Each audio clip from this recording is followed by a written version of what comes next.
That's what Michael and I woke up to on March 3rd at about 12:30 in the morning. And being in Midtown Nashville, that was our vantage point. We were just blocks away from a community that would be left in total annihilation.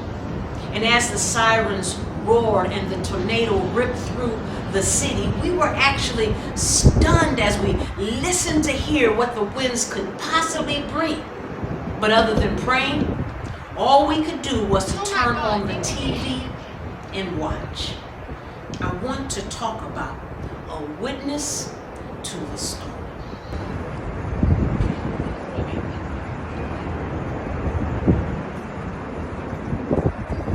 According to the Tennessee Emergency Management Agency, this tornado, with winds as great as 175 miles per hour, it touched down in downtown Nashville, moving 60 miles in just 56 minutes.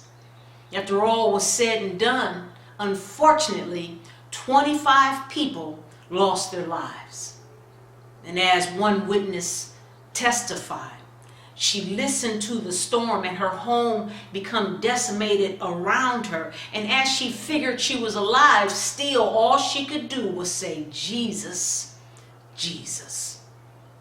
And calling on Jesus in the midst of a storm is much like the response of the disciples in our text. It's in Mark 4 that we find Jesus teaching his truths. He had been forced to sit in a boat out on the lake to accommodate the overwhelming masses that were interested in his word. Well, evening approaches, and a fatigued Jesus tells his disciples, "Let's cross this lake and go to the other side." And without hesitancy, they do just that. They and others set out to cross the lake, and you know the story. A furious storm suddenly arises, but Jesus is sound asleep. The disciples, they panic and they think they're going to drown, but Jesus quickly calms the storm, and then he asks them, "Don't you have any faith?" I know you've heard the story, but what I don't know is if you've heard what God has told me for this day to teach. Because it's easy to serve sugared up truths that are inspirational, but blessings are born through gospel truths that are transformational. And when all this is over with for me, I have to talk with Jesus about what I said to you. And high numbers and high emotions aside, I need Jesus to know that I tried to transform lives as I witnessed this storm. The truth is, the disciples were directed by Jesus to go across the lake, and now this storm threatens their very lives. To make matters worse, Jesus is asleep. So thinking they are going to die, they yell at Jesus, and Jesus, with mere word, he brings peace. Well, this act of power, it terrifies the disciples, because now they realize that the God that directed them into the storm is the same God who showed up with a can of Storm Be Gone and protected them in the storm. And if I had time, I would stop and elucidate on the fact that God didn't take them out of the mess.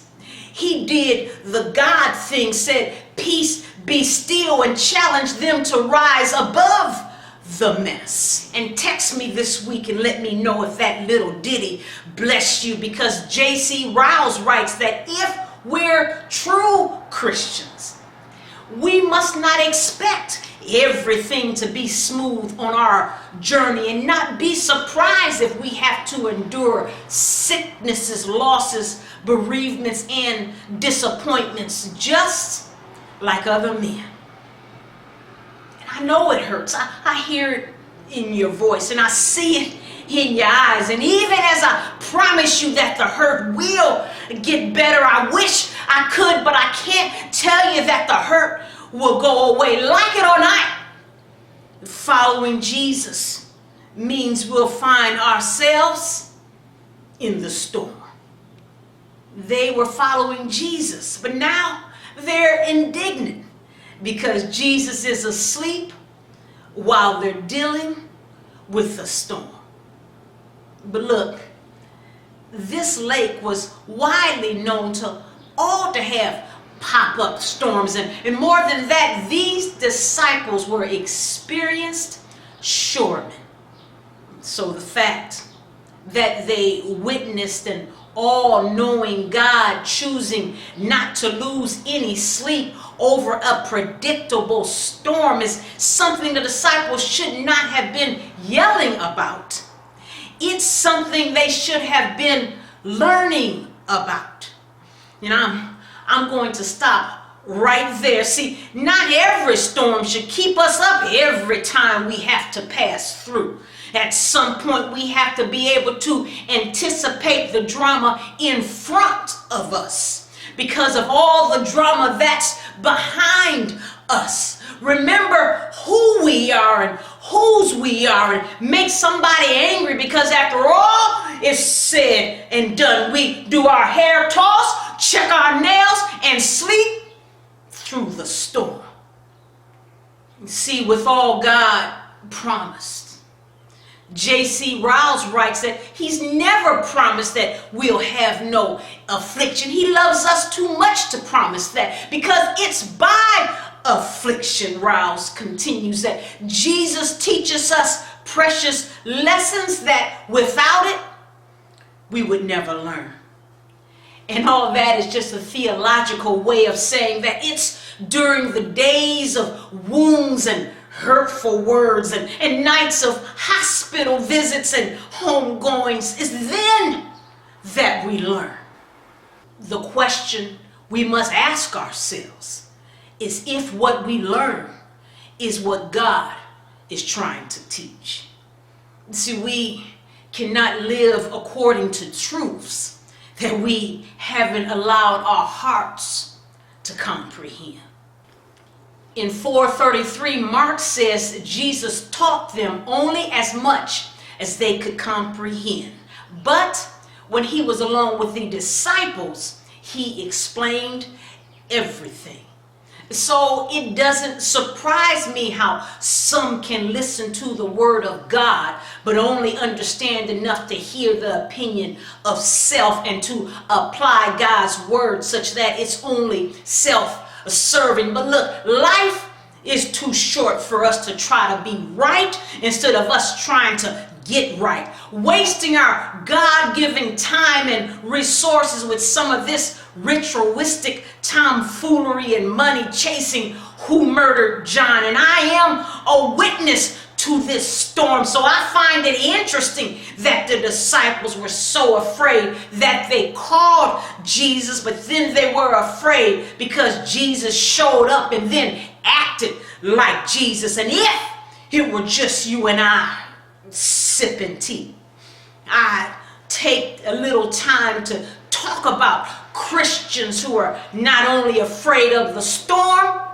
but also afraid of God showing up with the solution, wanting God's help, but afraid of the ramifications of receiving God's help. These Christians, they've been with Jesus all day listening to him teach. But the first time life challenges them to live what they had learned, they cry out and question what the teacher had been trying to teach. And here we are with our big selves walking around with having had known Jesus for a mighty long time. Christians in the storm. And with all that God has taught us and with all that he's trying to teach us, so many are still crying out for God to change our situation, yet at the same time refusing to accept the knowledge to change ourselves. David said, "It's good for me that I was afflicted, So then I might learn. And the fact of the matter is, we may never learn to appreciate the good times if we don't know how to act to what we've witnessed during the bad. See, it's something about the winds of life that teach us to walk better.